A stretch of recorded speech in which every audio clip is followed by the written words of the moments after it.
किसान आंदोलन पर सुप्रीम कोर्ट में सुनवाई। जगजीत सिंह डल्लेवाल के अनशन को लेकर सुप्रीम कोर्ट के द्वारा सुनवाई की जा रही है, लेकिन पंजाब सरकार के द्वारा और वक्त मांगा गया है कि डल्लेवाल को हॉस्पिटल के अंदर भर्ती करवाने के लिए और वक्त चाहिए। सुप्रीम कोर्ट के अंदर आज सुनवाई हुई है और 16 जनवरी तक का वक्त पंजाब सरकार को सुप्रीम कोर्ट के द्वारा तल्ख टिप्पणियां करने के बाद हालांकि दे दिया गया है। चलिए पहले देखते हैं कि सुप्रीम कोर्ट के द्वारा डल्लेवाल को लेकर कब कब और कितनी सुनवाई हो चुकी है। 17 दिन के लगभग सुप्रीम कोर्ट की पिछली सुनवाई को हो चुके थे, 5 सुनवाई उसके अंदर हो चुकी है। डल्लेवाल पॉपुलर पर्सनैलिटी ढलाई ने बरती जाए। 17 दिसंबर को सुनवाई में सुप्रीम कोर्ट ने पंजाब सरकार को कहा था डल्लेवाल की हालत को देखते उन्हें अस्पताल के अंदर भर्ती कराया जाना चाहिए। इस पर सुप्रीम कोर्ट ने कहा उनसे भावनाएं जुड़ी हुई हैं, राज्य को कुछ करना चाहिए, वह पॉपुलर पर्सनैलिटी है, इसमें ढलाई नहीं बरती जाए, पंजाब सरकार को हालात संभालने होंगे। फिर पंजाब सरकार ने डल्लेवाल की सेहत ठीक नहीं का बहाना लगाकर कुछ कहा। 18 दिसंबर को सुनवाई में फिर पंजाब सरकार ने कहा डल्लेवाल की सेहत ठीक नहीं है। इस पर कोर्ट ने सवाल किया कि 70 साल का आदमी 24 घंटे से भूख हड़ताल पर है, कौन डॉक्टर है जो बिना किसी टेस्ट के डल्लेवाल की तबीयत सही बता रहा है? उनकी कोई जांच नहीं हुई, ब्लड टेस्ट नहीं हुआ, ईजीसी नहीं हुई है। फिर 19 दिसंबर को सुनवाई के दौरान कोर्ट ने चिंता जताई कि डल्लेवाल की हालत रोज़ बिगड़ रही है, पंजाब सरकार उन्हें अस्पताल के अंदर शिफ्ट क्यों नहीं कराती है? यह उन्हीं की जिम्मेदारी है। यदि उन्हें अस्पताल में भर्ती कराने की जरूरत होती है तो अधिकारी निर्णय ले सकते हैं। 28 दिसंबर 2024 को फिर सुनवाई होती है और कोर्ट ने सख्त रुख अपनाया। कोर्ट ने पंजाब सरकार को कहा कि पहले आप समस्या पैदा करते हैं, फिर कहते हैं कि आप कुछ नहीं कर सकते, केंद्र की मदद से उन्हें अस्पताल में शिफ्ट करें। इसमें किसानों के विरोध पर कोर्ट ने कहा कि किसी को अस्पताल ले जाने से रोकने का आंदोलन कभी नहीं सुना। यह आत्महत्या के लिए उकसाने जैसा है। किस तरह के किसान नेता हैं जो चाहते हैं कि डल्लेवाल मर जाए?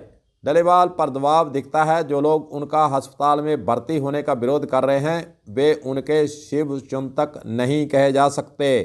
जब 30 दिसंबर 2024 को सुप्रीम कोर्ट में किसानों के मुद्दों पर फिर सुनवाई होती है तो पंजाब सरकार ने कोर्ट को बताया कि 30 दिसंबर को पंजाब बंद था, जिस तरह से ट्रैफिक नहीं चला। इसके अलावा एक मध्यस्थ ने आवेदन दिया जिसमें कहा गया कि अगर यूनियन हस्तक्षेप करती है तो डल्लेवाल बातचीत करने के लिए तैयार है, जिसके बाद सुप्रीम कोर्ट ने पंजाब सरकार के समय मांगने के आवेदन को मंजूर कर लिया था और 2 जनवरी 2025 की तारीख दी गई थी। आज फिर सुनवाई हुई है।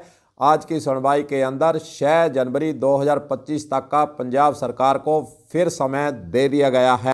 2 जनवरी 2025 को जो सुप्रीम कोर्ट के अंदर कार्रवाई हुई है, जो सुनवाई हुई है, सुप्रीम कोर्ट ने खुद ही कह दिया है कि किसानों से सीधी बात करने से इनकार उन्होंने कर दिया है। डल्लेवाल पर कहा कि हमने अनशन तोड़ने का नहीं बोला, जानबूझकर हालात बिगाड़े जा रहे हैं।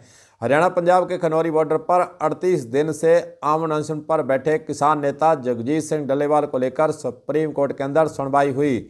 इसमें कोर्ट ने फिर पंजाब सरकार पर सख्त रुख अपनाया है।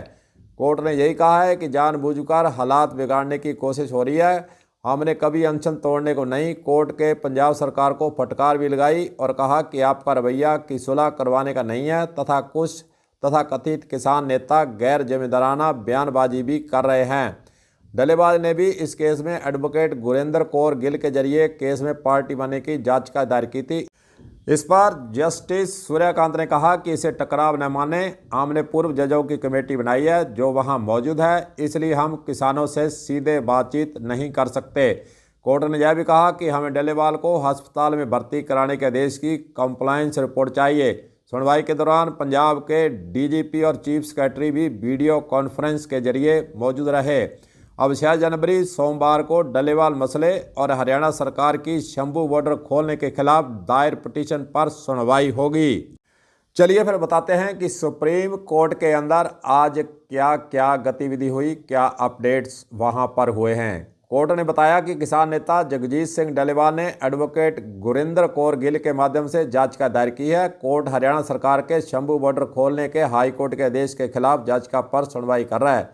इसमें 2 और याचिकाएं आई है। एक डल्लेवाल को अस्पताल में भर्ती न कराने की उपमान्य याचिका है और दूसरी डल्लेवाल वाली है। जस्टिस सूर्यकांत का कहना है कि मैडम गिल अब महत्वपूर्ण भूमिका निभा सकती हैं। कृपया टकराव के बारे में न सोचें। हमारे पास पूर्व जजों की एक कमेटी है जो पंजाब में है। वे सभी विद्वान साथी हैं। अब यह कमेटी आ गई है, हम किसानों से सीधे बातचीत नहीं कर सकते। सुप्रीम कोर्ट के अंदर तुषार मेहता ने कहा कि एक व्यक्ति के सेहत तक सीमित है। केंद्र सरकार किसानों के बारे में चिंतित है। नई याचिका डलेवाल की पर नोटिस जारी करने की बजाय मुझे याचिका दे देते। एडवोकेट गिल ने जवाब दिया कि प्रस्ताव पिछले किसान आंदोलन के खत्म होते समय तैयार के अनुसार इसकी आखिरी लाइनों में पता चलता है कि 5 लंबित मांगों को हल करने की गारंटी थी।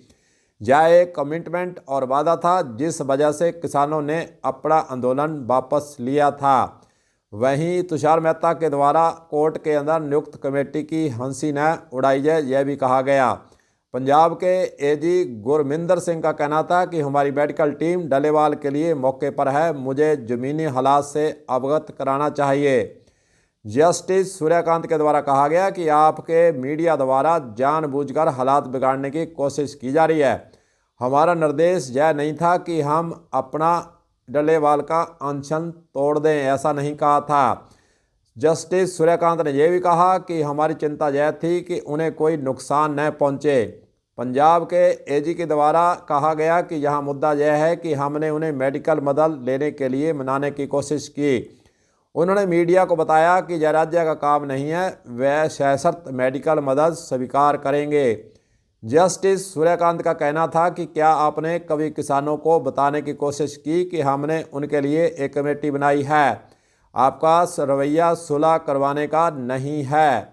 जस्टिस सूर्यकांत का यह भी कहना है कि वहाँ कुछ लोग हैं जो गैर जिम्मेदाराना बयान दे रहे हैं तथा कथित किसान नेता इसके बारे में बयान देने बंद करें। पंजाब के एजी ने कहा कि हम इसे चेक करेंगे, हम ग्राउंड पर हैं, थोड़ा और टाइम चाहिए, हमारे अफसर वहां पर उपस्थित हैं। जस्टिस सूर्यकांत का कहना था कि अगर अफसर यहां हैं तो हमें उम्मीद है कि हमारा मैसेज उनके पास पहुंच गया होगा। पंजाब के एजी ने कहा कि हमें कुछ और टाइम दीजिए, हम हालात संभालने की कोशिश कर रहे हैं। वहीं हम सोमवार यानी सूर्यकांत जस्टिस का कहना है कि सोमवार को सुनवाई करेंगे, हमें आदेश लागू कराने यानी कंप्लायंस रिपोर्ट चाहिए। कोर्ट ने कहा कि सोमवार डलेवाल को अस्पताल में भर्ती कराने के आदेश लागू न करने की अपमानना याचिका के साथ हरियाणा सरकार के शंभू बॉर्डर खोलने के आदेश के खिलाफ सुनवाई होने जा रही है।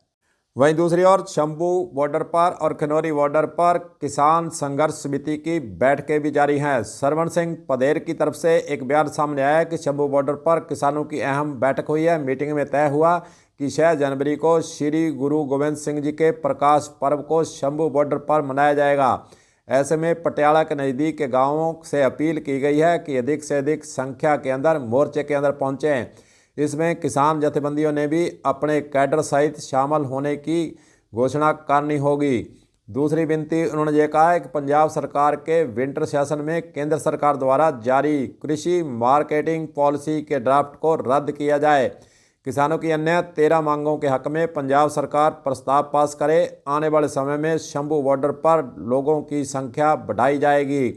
जल्द ही दिल्ली जाने के फैसले पर भी ऐलान करेंगे। जब तक केंद्र सरकार हमारी मांगों पर कोई ठोस फैसला नहीं लेती है तब तक हमारा आंदोलन जारी रहेगा। दूसरी तरफ खनौरी बॉर्डर पर भी किसानों की मीटिंग जारी की हुई है। शंभू बॉर्डर पर जो आज बैठक हुई है उसके अंदर क्या क्या निर्णय हुए हैं वह भी आपको जानकारी दे देते हैं। शंभू बॉर्डर पर केएमएम की बैठक होने जा रही है। इस पर तय होगा कि अगला जत्था कब दिल्ली की ओर कूच करेगा। केंद्र सरकार अभी बातचीत के लिए तैयार नहीं है। देश के प्रधानमंत्री को न तो किसानों और मजदूरों के हितों की जानकारी है और न ही वे इस बारे में सोच रहे हैं। सिर्फ कारपोरेट घरानों को कैसे खुश किया जाए इसके बारे में प्रधानमंत्री के द्वारा ही सोचा जा रहा है। दूसरा जो निर्णय हुआ बैठक के अंदर खनौरी के ताज़ा हालात पर चर्चा होगी। पंजाब बंद में जिस तरह लोगों ने सहयोग किया है उसके लिए आभार जताया जाएगा। साथ ही कहा कि आंदोलन को कैसे आगे बढ़ाया जाए उस पर भी चर्चा इस बैठक के अंदर की गई है। शंभू बॉर्डर पर हरियाणा सरकार द्वारा किसानों को रोकने के लिए बनाई गई दीवार की ओर इशारा करते हुए पंदेर ने कहा कि यह दीवार हरियाणा सरकार ने 13 फरवरी को आंदोलन शुरू होने से पहले ही 6 फरवरी 2024 को वहां पर बना दी थी। केंद्रीय राज्य मंत्री रवनीत बिट्टू और हरियाणा के कृषि मंत्री ने इस पर यू टर्न लिया कि वे कहते हैं कि आप पैदल आ सकते हैं, कोई आपको रोकेगा नहीं। लेकिन अब उन्हें यह समझ में नहीं आ रहा कि 100 लोगों का जत्था पैदल दिल्ली जाना चाहता है तो दिल्ली के कानून के लिए खतरा कैसे बन सकता है। चौथी बात जो चर्चा का विषय रहा कि अमन अनशन और दिल्ली कूच शुरू किया जाए। इसे किसान आंदोलन 2 भी कहा जा रहा है। यह तब तक जारी रहेगा जब तक मांगें पूरी नहीं हो पाती हैं। वहीं दूसरी ओर आपको यह भी याद दिला दें कि 4 जनवरी को महापंचायत खनौरी बॉर्डर पर होने वाली है। खनौरी बॉर्डर पर किसान नेता जगजीत सिंह डलेवाल का अमन अनशन बुधवार को 38वें दिन प्रवेश कर गया है। अब खनौरी बॉर्डर संघर्ष का केंद्र बिंदु बन गया है, जहां रोजाना बड़ी संख्या में लोग पहुंच भी रहे हैं। हालांकि अमन अनशन पर बैठे डलेवाल की हालत बेहद गंभीर बताई जा रही है। 4 जनवरी को खनौरी मोर्चे पर किसानों की ओर से महापंचायत की जाएगी। किसान नेताओं ने कहा कि जगजीत सिंह डलेवाल को लगता है कि जिस किसान समुदाय की उन्होंने 44 साल तक सेवा की है, वह महापंचायत के दौरान उन सभी से मिलना चाहते हैं। इस दौरान डलेवाल लोगों के नाम संदेश भी जारी कर सकते हैं, ऐसी संभावनाएं व्यक्त की जा रही हैं। वहीं दूसरी ओर डलेवाल की जो हालत है वह गंभीर और चिंताजनक बताई जा रही है। किसानों के आंदोलन के बीच केंद्रीय कृषि मंत्री शिवराज सिंह चौहान के द्वारा प्रेस कॉन्फ्रेंस के अंदर किसानों के लिए कुछ बातें जो अनिवार्य रूप से देश के अंदर लागू की गई हैं उसका जिक्र उन्होंने किया है।